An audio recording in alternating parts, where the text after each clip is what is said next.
amados ouvintes da Rádio Farol FM 90.1, programa Missionários da Verdade. Boa noite.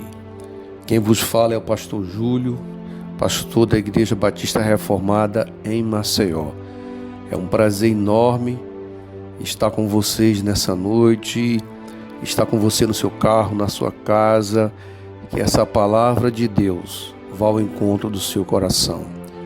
Amados, vamos continuar falando sobre o tema apostasia da fé e a decadência da sociedade.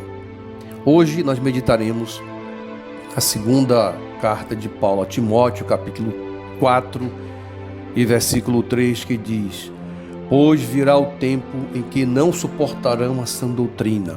Pelo contrário, sentindo coceira nos ouvidos, segundo seus próprios desejos, juntarão mestres para si mesmos. 2 Timóteo 4, 3. Amados ouvintes, na história da humanidade sempre houve homens que se negaram a ouvir a verdade da palavra de Deus. Lá em Gênesis capítulo 2, versículos 16 e 17, o Senhor Deus ordenou ao homem: coma livremente de qualquer árvore do jardim, mas não coma da árvore do conhecimento do bem e do mal, porque no dia em que dela comer, certamente morrerá. Lá também em Gênesis, ainda no capítulo 6, no verso 5, se você tiver a sua Bíblia e quiser acompanhar, você pode. Diz assim o Senhor: O Senhor viu que a perversidade do homem tinha aumentado na terra, e que toda a inclinação dos pensamentos do seu coração era sempre e somente para o mal. Lá em Gênesis capítulo 3, seguindo o capítulo 2, nós encontramos finalmente que nossos pais desobedeceram ao ordenamento divino e a Eva comeu do fruto e depois Adão comeu. Mas se você olhar bem, amado ouvinte, quando a Eva comeu do fruto, nada aconteceu. Mas por que isso? Porque, amado, se você voltar para Gênesis capítulo 2, como eu acabei de ler para vocês, o verso 16 e 17, não perca o fio da meada, lá Deus está falando para o homem e não para a mulher. Portanto, Deus fez um pacto com Adão, porque ele é o cabeça federal. E quando ele comeu do fruto, então o pecado entrou em Adão e Eva e também em toda a terra e até os nossos dias. Não é porque Deus é um Deus machista, alguns pensam até isso, não, mas porque Deus fez um pacto com Adão e não com a Eva. Mas voltando ao texto de 2 Timóteo capítulo 3, versículo 1, que diz: Saiba disto, nos últimos dias sobrevirão tempos terríveis. Na verdade, amado ouvinte e amada ouvinte, já estamos nesses últimos dias. Os homens são maus, pecadores, vivem na devassidão de seus pecados, não querem saber dos ensinos de Deus na palavra, rejeitam a sã doutrina, eles rejeitam os ensinos de Deus, porque a palavra de Deus não aprova seus prazeres pecaminosos. O texto nos diz que a doutrina é sã. Ela é sã porque ela é santa, é um santo ensino de Deus para a vida social, a vida psíquica e a vida espiritual. É um conhecimento saudável. O pensamento do pecador está cauterizado. Eles preferem ouvir mentiras que fortalecerão suas convicções corrompidas a ouvir a verdade de Deus. Francis Schaeffer, que nasceu em 1912 e morreu em 13 de maio de 1984, ele foi um teólogo cristão, americano, filósofo e pastor. Ele disse em um de seus livros, escreveu diversos livros, e um dos seus livros ele escreveu o seguinte, que muitos homens, quando leem a Bíblia, eles põem sobre a Bíblia uma grade de preconceito. E Francis Schaeffer diz que por entre os buracos dessa grade, esses teólogos tiram aquilo que lhe apraz, aquilo que convém, aquilo que satisfaz. E isso é muito perigoso. Por que é muito perigoso? Porque dessa forma, como Francis Schaeffer falou, os homens podem manipular a Bíblia Sagrada, tirar textos fora dos seus respectivos contextos e criar, amados ouvintes, muitas doutrinas falsas, ser ético e até criar seitas. Lamentavelmente, muitos líderes religiosos fazem isso nos nossos dias. Até podemos, amados, corromper essa doutrina usando a própria Bíblia. Usando, por exemplo, essa metáfora que fizera Francis Schaeffer, não é? Líderes que assim manipulam a Bíblia, a seu bel prazer, eles têm conduzido milhares de pessoas ao erro. E essas pessoas ludibriadas por não conhecer as Escrituras, nem o poder de Deus, e elas estão então enganadas, iludidas, e assim vivem uma vida espiritual não condizente com a palavra de Deus. O santo ensino da palavra incomoda os ouvidos daqueles que consomem esse ensino falso. O texto sagrado diz que nos últimos dias esses homens sentirão coceira nos ouvidos quando ouvirem a sã doutrina. A ideia aqui do texto original significa que essas pessoas que estão acostumadas com o ensino falso, elas se irritam porque os seus ouvidos não querem ouvir isso. Elas ficam irritadiças, elas não querem saber da verdade, porque estão viciadas com o falso ensino. As suas mentes estão cauterizadas. Eles escolhem mestres, como diz a palavra aí que lemos agora há pouco, que falam somente aquilo que eles gostam de ouvir. Vivemos nesses dias maus. Eu quero destacar aqui nessa noite com vocês duas teologias que têm propagado mentiras, que esses ouvintes gostam de ouvir essas mentiras. A teologia da prosperidade, que está em decadência. Essa teologia da prosperidade, ela ensina que a Bíblia é um tratado onde Deus compromete em abençoar o fiel. Dão sempre muita ênfase na prosperidade material e pouca ênfase no crescimento espiritual. Interpretam a Bíblia enfaticamente numa perspectiva material.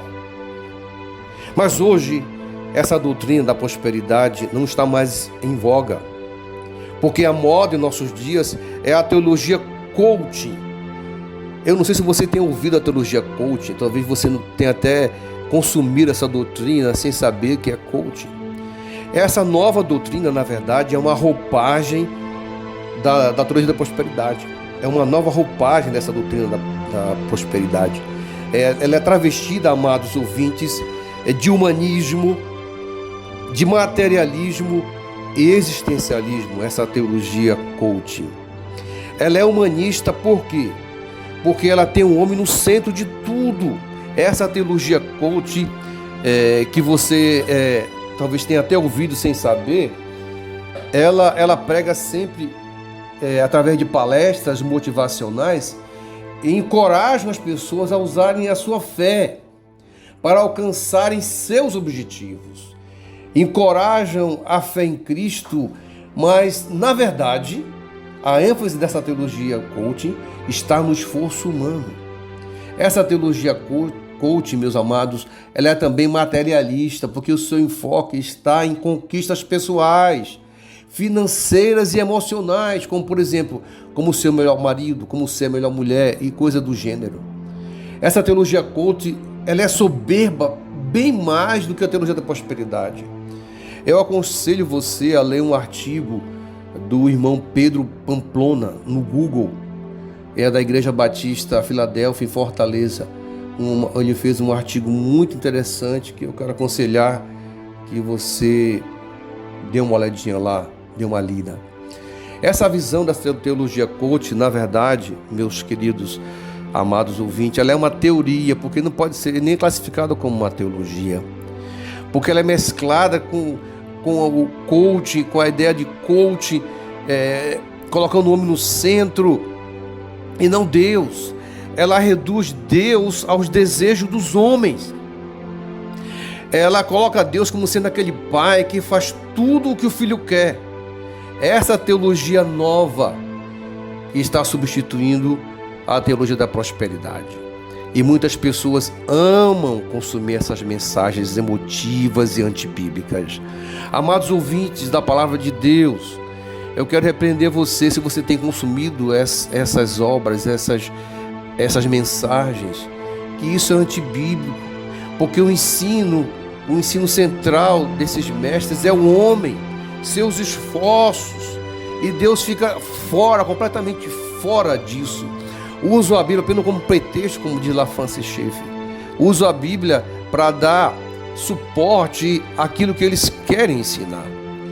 No Brasil, essa teologia coaching, ela tem 2 disseminadores, que são os mais conhecidos. Vou citar aqui 2, que são os mais conhecidos. É Tiago Brunet e David Leonardo.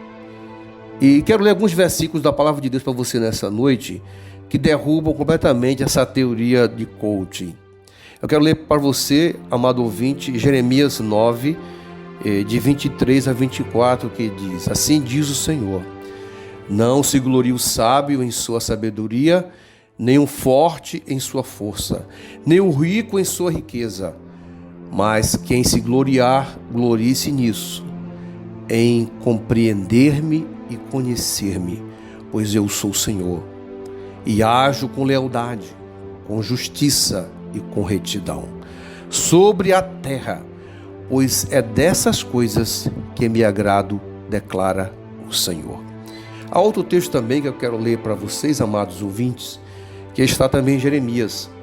Se você quiser abrir a sua Bíblia e conferir, é Jeremias 17, de 5 a 7, que diz: assim diz o Senhor, maldito o homem que confia nos homens, que faz da humanidade mortal a sua força, mas cujo coração se afasta do Senhor.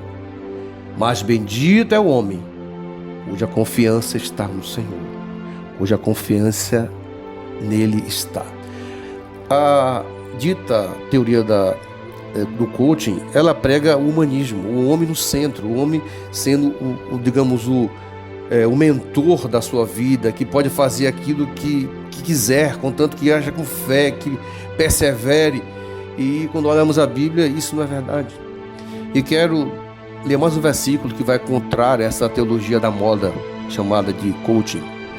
É em Tiago capítulo 4, amados, versículos 3 a 16, que diz: ouçam agora vocês que dizem, hoje ou amanhã iremos para esta ou aquela cidade, passaremos um ano ali, faremos negócios e guardaremos dinheiro. Vocês nem sabem o que lhes acontecerá amanhã. Que é a sua vida? Vocês são como a neblina que aparece por um pouco de tempo e depois se dissipa. Ao invés disso, deveriam dizer: se o Senhor quiser, viveremos e faremos isto ou aquilo. Agora, porém, vocês se gloriam das suas pretensões. Toda vanglória como essa é maligna. Vivemos, amados ouvintes, dias difíceis. Muitos crentes não estão vivendo o reino de Deus aqui na terra, mas o seu próprio reino humano, sem pensar nas coisas lá do alto. Lamentavelmente, alguns pastores, amados ouvintes e líderes, têm buscado treinamento coaching para aplicar em suas igrejas. Deus tem misericórdia. Mas Jesus falou que o seu reino não é deste mundo, e deste mundo ele não era. Eu tenho recebido, amados ouvintes, diversas mensagens desses coaches que eu acabei de dizer, mais famosos aí, corriqueiramente. Eu tenho combatido, aconselhado esses crentes que me enviam essas mensagens, que não consumam esse alimento espiritual contaminado, podre, que é travestido de verdade bíblica. Crentes que nem param, amados, para ver o teor dessas mensagens, se elas são bíblicas ou não, mas simplesmente veem, gostam, se emocionam e repassam. Amados, nos nossos dias a coisa está tão séria, tão grave, que até as músicas ditas cristãs e evangélicas estão também contaminadas com essas teologias falsas. Eu quero dar a vocês aqui alguns exemplos dessas músicas que têm pregado essas teologias falsas. Por exemplo, aquela que diz: eu quero de volta o que é meu. E eu pergunto: o que você quer de volta? O que você tem direito? Eu pergunto a você nessa noite: Deus te deve alguma coisa? Na verdade, amados ouvintes, o que nós merecemos, o que nós temos direito é ao inferno. Quero citar outras músicas que também são antropocêntricas, ou seja, o homem no centro. Você é especial, né? Você e eu somos pecadores, amados. Paulo diz que ele é o principal dos pecadores. Em 1 Timóteo capítulo 1, versículo 15, Romanos 5 e versículo 8. Outras músicas: é só vitória, minha vitória tem sabor de mel, ninguém explica a Deus. Amados, são esse tipo de música que tem se alastrado no meio evangélico, músicas antibíblicas que tem contaminado a mente de muitos crentes. Meu amado ouvinte da palavra de Deus, cuidado com essas mensagens musicais. Hoje você tem que prestar bem atenção nessas mensagens cantadas, porque muitas delas são antibíblicas, falam de promessas que Deus nunca prometeu em sua palavra. O apóstolo João diz que errais porque vocês não conheceis as Escrituras, nem o poder de Deus, em Mateus 22 e versículo 29, e em Marcos 12 e versículo 24. A Bíblia ensina que todos pecaram e carecem da glória de Deus, Romanos 3 e 23. Meu amado ouvinte, me escute. Você precisa arrepender-se de seus pecados, ter fé no sacrifício do Senhor Jesus, voltar-se para Deus. Mas hoje em dia muitos pregadores não pregam mais sobre o pecado, não pregam mais sobre arrependimento, não pregam mais sobre o inferno, não pregam mais sobre a vida eterna, não pregam mais sobre santidade. Meus amados, é uma lástima. Infelizmente, as pessoas não querem mais ouvir isso, porque estão, como o texto nos diz, sentindo conselho nos ouvidos, não querem mais saber da verdade. Isso não dá dinheiro, isso não dá igreja cheia, isso não dá lucro. Infelizmente, essas pessoas estão cegas, perdidas, como ovelhas sem pastor. Temos muitos crentes mimados nos nossos dias, crentes dominados por mestres falsos, crentes que não conhecem as Escrituras Sagradas e por isso são massa de manobra nas mãos de líderes mercenários. As pessoas gostam de ouvir mensagens falsas, gostam de ser ludibriadas, gostam de ser enganadas. Elas gostam de que se massageie o seu ego. E essas pessoas não têm compromisso com Deus, com sua palavra, não se submetem à palavra de Deus, não querem viver em santidade e não têm compromisso com Deus. Não são pessoas pastoreadas, infelizmente. Suas vidas estão completamente dominadas pelo pecado. Só estão na igreja atrás de bênçãos materiais e mais nada. Para concluir essa mensagem nessa noite, eu queria orar por você. Tá certo, amado ouvinte? Nesse momento, se você puder, curvar a sua cabeça ou fechar os seus olhos, mas se não puder, permaneça com os olhos abertos, eu vou orar com você. Amado Deus, louvado seja o teu santo nome. Eu te agradeço, Senhor, por esse momento em que nós estamos diante do Senhor, pregando a tua palavra, falando da tua Bíblia Sagrada. Nós agradecemos, Senhor, porque a tua palavra, a Bíblia Sagrada, ela é um norte para nós. Quando eu olho para os nossos dias, Senhor, e vejo o que seria da tua igreja sem a tua palavra, eu acredito que os homens ensinariam aquilo que bem entendessem em teu nome. Mas eu louvo o teu nome porque a Bíblia Sagrada é para nós a verdade do Senhor. Ela é a palavra do Senhor. Eu te agradeço, Senhor, pelos pastores que continuam firmes na tua palavra, porque eu acredito que ainda há igreja, Senhor Deus, em que pastores estão preocupados em expor a tua santa, bendita palavra de Deus, sem filosofias humanas, sem teorias humanas, mas somente a tua palavra. São pastores, Senhor, que não se desviam nem para a direita e nem para a esquerda. Que o Senhor continue abençoando esses pastores e essas igrejas. Quero orar também pelos nossos ouvintes, Senhor, por aqueles que foram ludibriados, enganados por esses falsos mestres, por esses mercenários, para que esses amados voltem arrependidos à casa do Senhor. Se arrependam, creiam, Senhor, em Ti, porque eles estão como ovelhas sem pastor. Ó Deus, tende misericórdia desses nossos amados irmãos e que eles possam voltar aos Teus caminhos, se arrependerem, porque o Senhor, como diz a Tua palavra, é rico em perdoar. Nós Te louvamos, ó Pai, e Te agradecemos, no nome de Jesus. Amém.